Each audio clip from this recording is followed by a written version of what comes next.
안녕하세요. 불임사입니다. 오늘도 상담 사례로 인생사를 들여다보겠습니다. 어느 날 한 중년의 여인이 무거운 표정으로 상담을 찾아왔다. 얼굴에는 깊은 근심과 불안이 가득 배어 있었다. 여인은 조심스럽게 아들의 사주를 내밀며 말했다. 얼마 전 서울의 어느 무당을 찾아갔는데 그 무당이 아들의 사주를 보더니 신을 받아야 하는 무당 사주다라고 이야기했다는 것이다. 그 말을 들은 이후부터 어머니는 밤잠을 이루지 못했다고 했다. 혹시 정말 자신의 아들이 무속인의 길로 들어가야만 하는 팔자인지, 그렇지 않으면 큰일이 생기는 것은 아닌지 두려움에 휩싸여 있었다. 나는 먼저 어머니의 불안한 마음을 진정시키며 아들의 사주를 천천히 살펴보기 시작했다. 아들의 사주는 임신년 이민월 무오일 무오시였다. 처음 사주를 펼쳐보았을 때 가장 먼저 눈에 들어온 것은 연지 신금과 월지 임목의 인신충 구조였다. 인신충은 단순한 이동충이나 환경 변화 정도로만 보지 않는다. 특히 음령실무 관점에서는 정신계와 보이지 않는 기운의 충돌로 해석하는 경우가 많다. 임목 속 간목은 정신의식과 신경계, 자아, 방향성의 뿌리를 상징하는데 신금이 그것을 충하고 있었다. 그래서 이 사람은 일반 사람들보다 훨씬 예민하고 감흥이 빠른 구조로 보였다. 평범한 사람이라면 스쳐 지나갈 감정과 분위기에도 쉽게 영향을 받고 사람의 기운이나 공간의 흐름에 민감하게 반응할 가능성이 큰 사주였다. 특히 임목은 살아 움직이는 정신의 자리인데 신금의 충을 받으면서 정신축 자체가 흔들리는 형태를 보였다. 생각이 한 방향으로 과도하게 몰입하거나 감정과 의식이 뒤엉키고 이유 없는 불안감과 압박이 올라오기 쉬운 구조였다.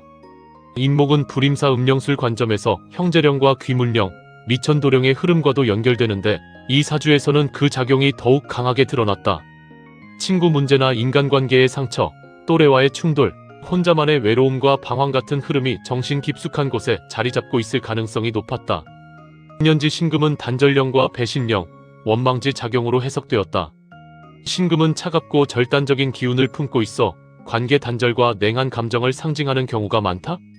특히 신금 속 지장간 임수가 일지와 시지, 오화 속 정화와 정임합을 이루고 있었는데 이것은 단순한 천간합이 아니라 조상계의 기운이 몸과 현실 감각 안으로 스며드는 구조로 읽혔다. 무오일과 무오시는 몸과 행동, 현실의 반응을 의미하는데 여기에 조상계의 수기운이 화기와 결합하여 몸 안쪽 감각계에 침투하는 흐름이 형성된 것이다. 그래서 필자는 이 사주를 단순한 무당사주로 보지 않고 조상 영향 아래 예민하게 살아가는 조상가물 체질에 더 가깝다고 판단했다. 또한 일지와 시지에 중첩된 오화는 매우 강한 감흥성과 감정 과열을 보여주고 있었다. 오화는 직감과 감정의 불길을 의미하는데 두 개가 중첩되면 감흥과 감정 기복이 몸으로 직접 연결되는 구조가 된다. 특히 불임사 음령술 관점에서 오화는 자살령, 원한령, 애증령, 절공지 작용으로 연결된다. 그래서 이 사람은 정이 깊지만 감정이 한번 돌아서면 강한 분노와 허무감으로 이어질 수 있고 특정 시기에는 극단적인 생각과 자기 파괴적 감정이 순간적으로 올라올 가능성이 있는 구조였다. 절공지 작용 또한 강하게 느껴졌다. 절공지는 단순 공허함이 아니라 젊은 날, 생을 다하지 못한 청춘의 영가적 잔상과 연결되는 자리로 보는 경우가 있다. 그래서 이 사람에게는 이유 없는 허무감과 방황성, 밤 시간대 공허감이 강하게 나타날 가능성이 있었다. 사주를 전체적으로 종합해보면 분명 영적 감흥과 촉은 강하게 존재했다. 꿈감흥이나 사람 기운을 읽는 능력도 일반인보다 예민할 수 있었다. 그러나 그렇다고 해서 반드시 신내림을 받아야만 하는 전형적인 강성 무당사주로 단정할 정도는 아니었다. 무토일간 자체가 완전히 붕괴되지 않았고 현실축도 살아있었기 때문이다. 오히려 현실성과 감흥성이 동시에 존재하는 반무속형 또는 기도형 감흥 체질에 가까웠다. 그래서 필자는 어머니에게 아드님은 촉과 감흥은 있지만 무당 체질로 단정할 정도는 아닙니다. 다만 조상 영향 아래 예민하게 살아가는 조상가물 체질에 가깝습니다 라고 설명했다. 또한 사주만으로 단정하지 않고 실제로 이 질문의 기운이 어떻게 움직이는지를 보기 위해 육효를 보았다. 어머니가 직접 문점한 궤는 건의천 사효동, 변궤 풍천 소축이었다. 질문 내용은 우리 아들이 정말 무당인가? 였다. 작괴일은 인월 정축일이었다. 궤를 보는 순간 느껴진 것은 단순히 무속인의 길로 강하게 끌려가는 구조라기보다는 조상과 미천도 영가의 영향 아래 정신적으로 눌리고 흔들리는 사람의 형국이었다. 본괴 건의천은 순수한 양기의 궤다. 겉으로는 강해 보이고 정신력도 강한 구조지만 내부적으로는 압박과 긴장이 매우 강하게 응축되는 궤이기도 하다. 특히 감정과 정신 흐름을 안으로 누르기 때문에 겉은 멀쩡해 보여도 속에서는 끊임없는 긴장과 피로가 누적되기 쉽다. 이런 궤에서 관기가 발동하면 단순 현실 문제보다 정신계와 조상계의 압박으로 읽는 경우가 많다. 초효자수 자손주작은 휴수 상태였다. 자손효는 원래 마음의 안정과 해소를 의미하지만 휴수에 걸려 힘을 쓰지 못하고 있었다. 주작까지 겹치니 마음속 이야기를 제대로 털어놓지 못하고 혼자 끙끙 앓는 형상으로 보였다. 어린 시절부터 속마음을 혼자 사귀며 살아가는 기운이 느껴졌다. 이효 인목 처제 구지는 월비지만 일휴였다. 월령을 받아 정신적 감흥 자체는 강하지만 현실적으로는 흔들리는 구조였다.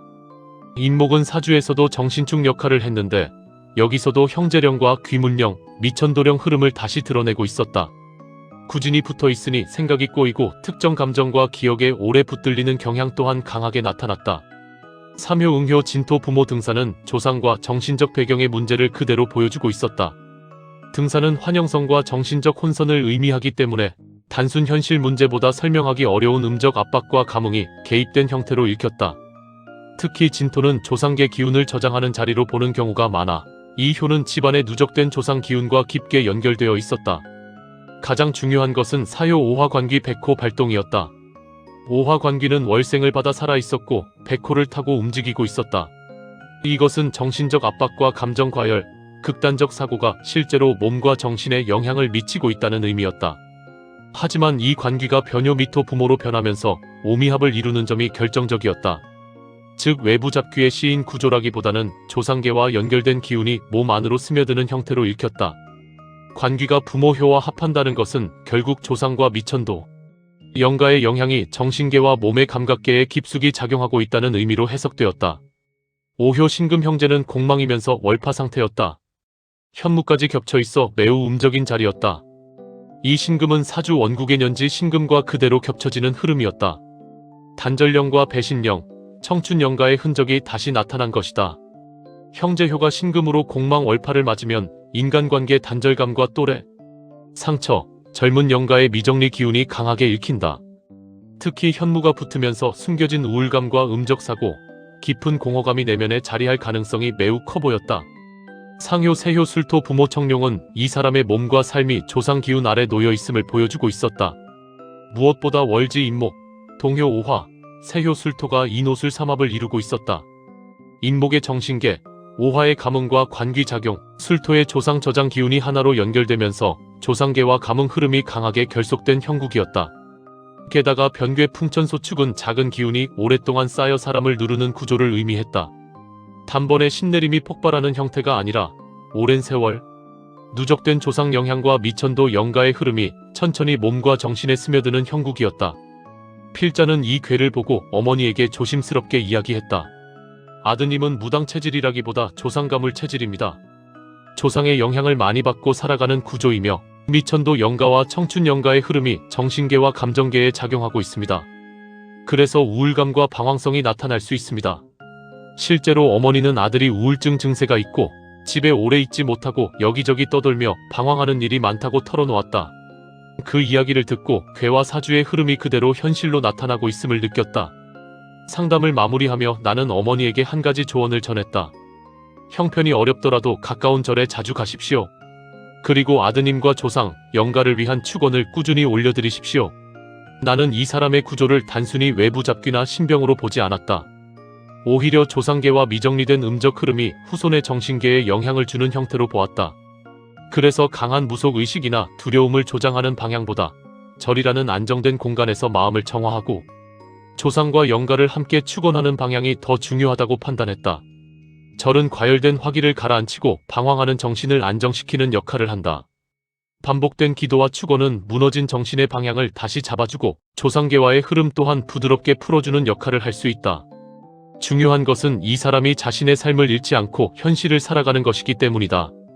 조상 영향과 감흥성을 인정하되 그것에 끌려 무너지지 않도록 정신과 삶의 균형을 잡아주는 것이 더 중요하다고 보았다. 상담이 끝날 무렵 처음 들어올 때 잔뜩 굳어있던 어머니의 얼굴은 한결 편안해져 있었다. 무조건 무당이 되어야 한다는 두려움에서 조금은 벗어난 듯 보였다. 나는 마지막으로 조용히 말했다. 사람이 예민하다고 모두 무당이 되는 것은 아닙니다. 중요한 것은 그 예민함을 어떻게 다스리며 살아가느냐입니다. 성불하세요. 지금까지 불임사에서 말씀드렸습니다. 불임사.